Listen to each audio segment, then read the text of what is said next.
கண் இமைகளை எத்தனை வினாடிகளுக்கு ஒரு முறை சராசரியாக இமைக்கிறோம்? விடை 6 வினாடி. இரத்தத்தில் உள்ள சிவப்பணுக்கள் ஆயுட்காலம் எவ்வளவு?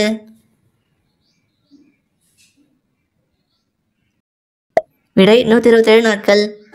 உடலில் சுமார் எவ்வளவு விரவே சுரப்பிகள் உள்ளன?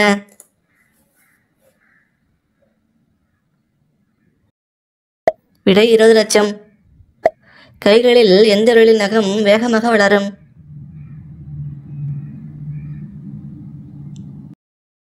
விடை நடுவிரல்.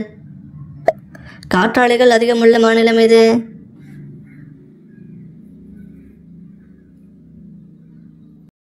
விடை தமிழ்நாடு. ஆண்கள் தீவிரமாக சுய இன்பத்தில் ஈடுபட்டால் என்ன நடக்கும்? விடை ஆண்குறி பாதிப்பு. பிடிச்சிருந்தா லைக் பண்ணிவிட்டு சப்ஸ்கிரைப் பண்ணுங்கள். தேங்க்யூ.